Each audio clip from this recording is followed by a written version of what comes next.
Hello student, स्वागत है आप लोगों का आपके अपने चैनल केमिस्ट्री 10 में। और मैं राकेश कुमार, आपका केमिस्ट्री टीचर।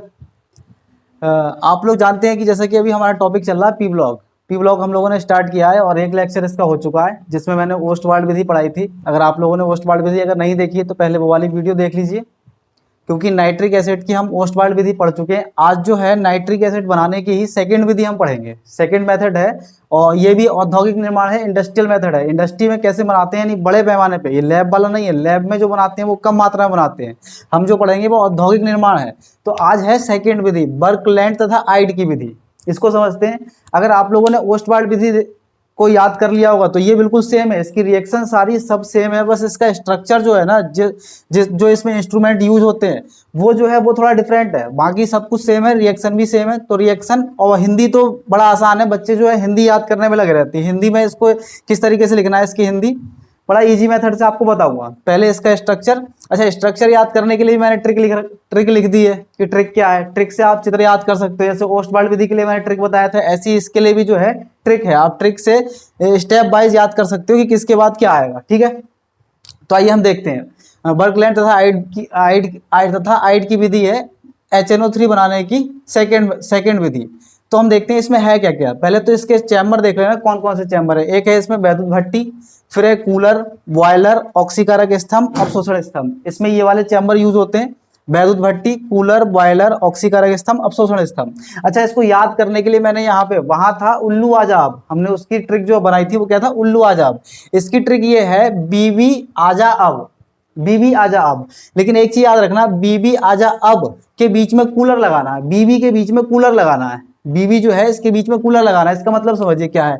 बीबी का मतलब है वैद्युत भट्टी, बी का मतलब है वैद्युत भट्टी, और फिर से बी है, बी का मतलब है बॉयलर, और इन दोनों के बीच में क्या लगाना है, कूलर। तो इससे हमें ये चित्र यहाँ तक का याद हो गया, यानी पहले वैद्युत भट्टी, फिर कूलर, फिर बॉयलर। उसके बाद क्या है, आजा अब। आजा में से आ जो है, इस आ का मीनिंग क्या है, ऑक्सीकारक स्तंभ, और अब में से आ का मीनिंग क्या है, अवशोषण स्तंभ। इस तरीके से हमें इसका स्ट्रक्चर याद हो जाएगा। ठीक, आइए इसके बाद इसका हम प्रिंसिपल देखते हैं कि प्रिंसिपल ये काम कैसे करता है। ठीक है, तो इसमें जो वैद्युत भट्टी है, यहाँ पर वैद्युत भट्टी लेने का एक ही मकसद है, क्योंकि यहाँ पर टेम्परेचर की रिक्वायरमेंट बहुत ज्यादा होती है। टेम्परेचर की रिक्वायरमेंट जो है ज्यादा है, तो ज्यादा होने की वजह से करेंगे क्या, हम यहाँ पर वैद्युत भट्टी का यूज करेंगे ताकि ज्यादा से ज्यादा जितना टेम्परेचर की रिक्वायरमेंट हो उतना हम टेम्परेचर प्रोवाइड करा सके। ठीक है, तो इसमें वैद्युत भट्टी लेते हैं। वैद्युत भट्टी में वायु हम प्रवाहित करते हैं। इस भट्टी का टेम्परेचर जो होता है वो होता है 3500 डिग्री सेंटीग्रेड, 3000 से 3500 डिग्री सेंटीग्रेड के आसपास होता है। ठीक, उसके बाद कूलर है, कूलर का काम है ठंडा करना। बॉयलर है, इसका भी काम ठंडा करना है, इसमें ठंडा जल भरा हुआ होता है।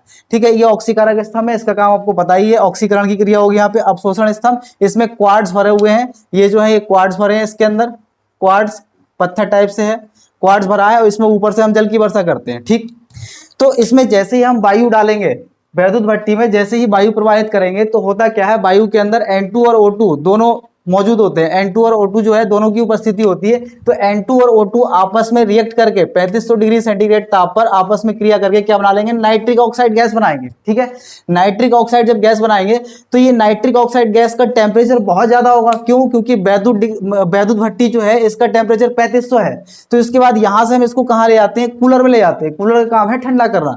तो कूलर में इस गैसीय मिश्रण का टेम्परेचर जो है वो कितना हो जाता है, 500 रह जाता है। जब इससे यहां से हम इसको निकाल लेंगे तो ये 500 बचेगा। फिर 500 से फिर हम इसको कहां ले आएंगे, बॉयलर में। बॉयलर का काम भी ठंडा करना है। तो यहां पर जो इसका टेम्परेचर बचेगा वो बचेगा 50 डिग्री सेंटीग्रेड। तो जिसकी वजह से अब टेम्परेचर कम हो गया। तो अब यहां से प्राप्त, बॉयलर से प्राप्त गैसीय मिश्रण को हम ले जाएंगे ऑक्सीकारक स्तंभ में। ऑक्सीकारक स्तंभ में क्या होगा, जो NO यहाँ पे नाइट्रिक ऑक्साइड गैस बनी है वो दोबारा O2 से रिएक्ट करके, यानी ऑक्सीकरण की क्रिया होगी, और फिर क्या करेगा, यहाँ पे नाइट्रोजन डाइऑक्साइड बना लेगा। जैसा नाम वैसा काम, इसका नाम ऑक्सीकारक स्तंभ है, यानी यहाँ पर ऑक्सीकरण की क्रिया होगी।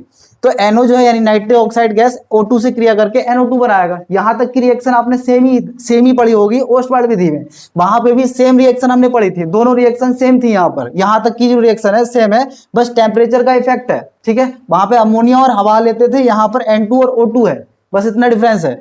उसके बाद यहां से प्राप्त गैसीय मिश्रण को हम नीचे से कहां प्रवाहित करते हैं, अवशोषण स्तंभ में प्रवाहित करते हैं। अवशोषण स्तंभ में क्वार्ट्ज भरा होता है, इसमें ऊपर से हम क्या करते हैं, जल की वर्षा। ठीक है, जल ऊपर से वाटर डालते हैं।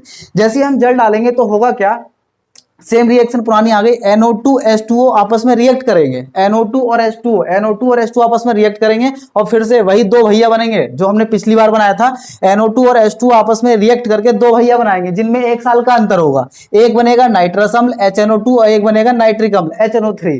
लेकिन HNO2 जो है वो अनस्टेबल है, थोड़ी देर के बाद जो है ये डीफॉर्म होके HNO3 में कन्वर्ट हो जाता है। तो दो भैया बनते हैं जिनमें 1 साल का अंतर होता है।